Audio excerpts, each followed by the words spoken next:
Erlojuaren orantzak geldi. Larun batean Iker Irribarriak praka zuriak eta gerrikoa oroitzapenen kutxan gordeko ditu betiko. Binakako txapelketan jokatu berri dituen 3 partiduak irabazita doa. Agur goiztiarra da, Aranakoarena. Galetzut ez, joder, olako mailan eta utzin behar, azkenen derrigortuta zaudenen, holaxe zaude, eta etorkizun bateako autu beharra dara. Ia oharkabean heldu zitzaion lehen txapela buruz buru. 3 urte geroago lortu zuen bigarrena.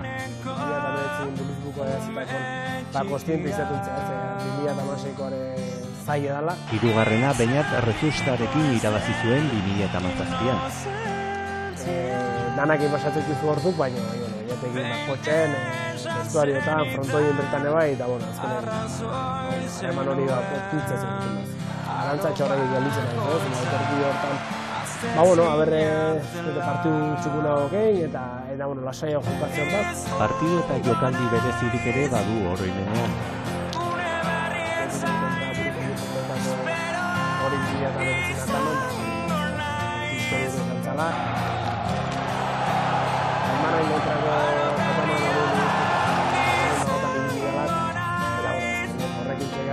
Donostiako Atano 3.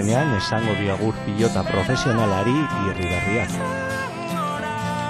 Amestu frontoia beteta, txalo zaparradar bat, ino reflexionatzea eta partiu txukuman ateratzea. Ez ni horrekin gelditzen naiz, ze ustete agur bat politia dela, baina importanten hemen pasauteko zortzuten.